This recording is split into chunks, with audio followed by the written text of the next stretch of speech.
Some businesses understand the importance of adapting to market changes, but are not skilled enough to either recognize these changes or talented to be innovative to adapt to them. Hello and welcome.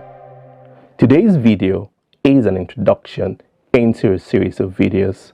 So today's content may sound familiar, but I believe it's a good start before taking a deep dive. In recent times, we've seen businesses that once upon a time generated millions of pounds in revenue annually, but sadly went bust. From the likes of Toys R Us, that sadly went into administration in 2018, a year where the toy industry in the UK generated billions of pounds in revenue, over £3 billion, to the likes of Thomas Cook, an airline and a global travel operator. They were listed both in the London Stock Exchange and the Frankfurt Stock Exchange with over 500,000 customers. This was a household name, once UK's largest travel network, a company you might have thought was too big to fail, but we all know how the story ended. Closures of businesses such as Thomas Cook and Toys R Us shows that sustaining long-term profitability is a challenge for businesses. Yes, there are circumstances, for example, pandemics, that are exceptional. But my point is, no matter how well established a business is, it can be vulnerable to market forces. And that's what I'm here to talk about. My name is Kelvin Ego, and in this video, I will highlight some key elements essential for achieving long-term profitability. I aim to keep today's video short as possible, but if deemed too long by any of you, then I recommend you pause, rewind, replay or revisit to get the full benefits. Having said that, let's get the ball rolling. Businesses know it's vital to understand the market in which they operate, to understand their customers and assess the risks associated with the operations, hence they create strategies.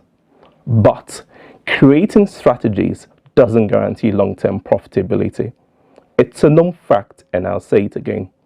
Just creating strategies, no matter how good you think your strategy is, doesn't guarantee long-term profitability.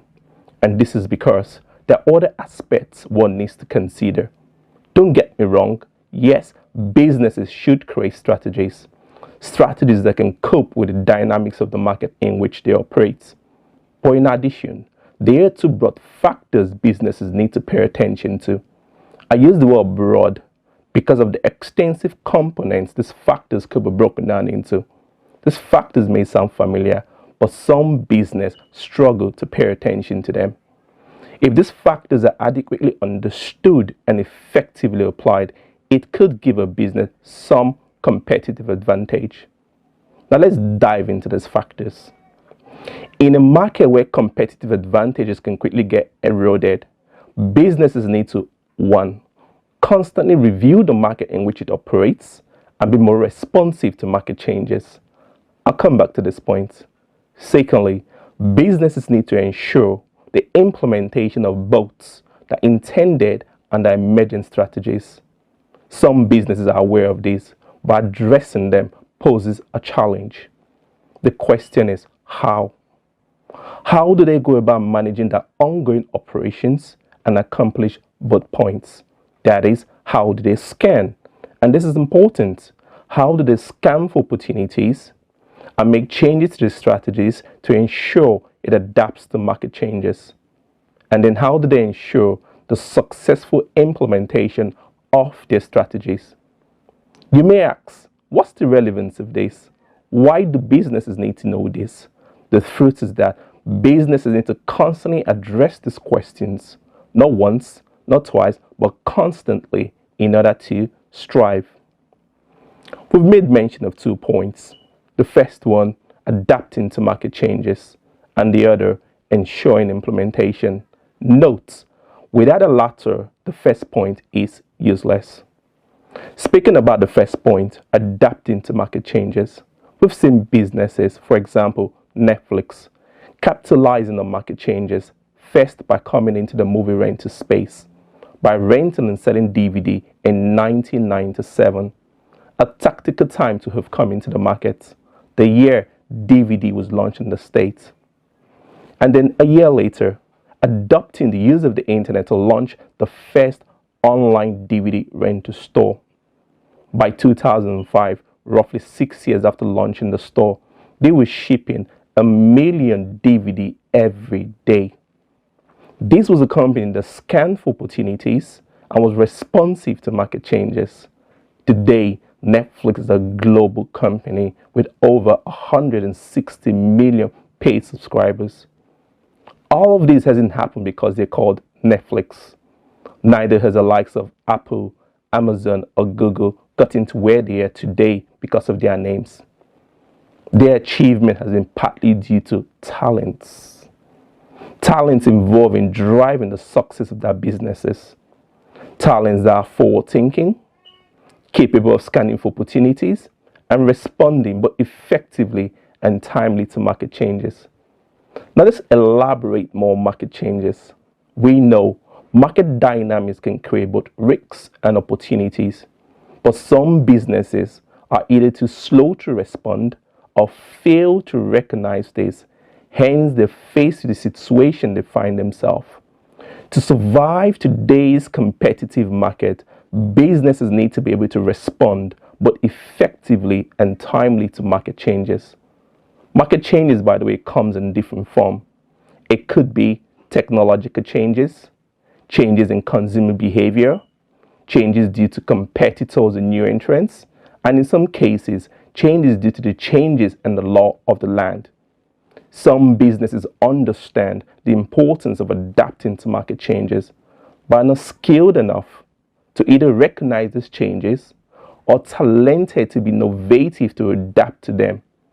This scenario is like an army going into war, solely relying on its intended strategy prior to the battle, with no ability of making any change, to either adapt to the enemy's changing tactics or to adapt to any other uncertainties in the battlefield.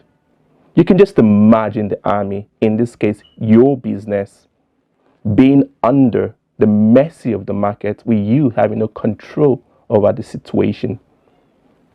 On the other hand, we have businesses that know what to do, but due to that short-term goals of wanting to report an increase in profit margin, either in the current year or in the near future, fail to invest in areas that could create significant growth potentials.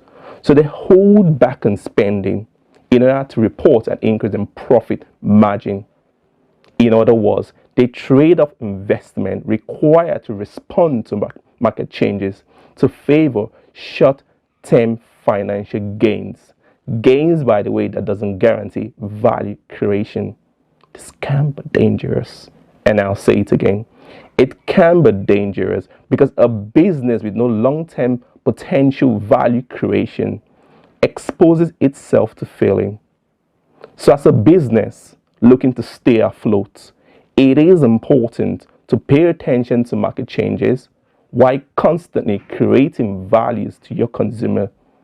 No matter what the challenge or excuses may be, failing to either recognize market changes or respond but effectively and timely to them makes your business vulnerable and in some cases failing.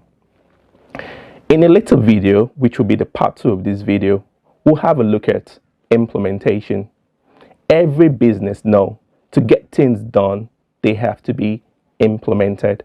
But many businesses struggle to either keep track or ensure the successful implementation of their strategy. Join me as we review this in part 2.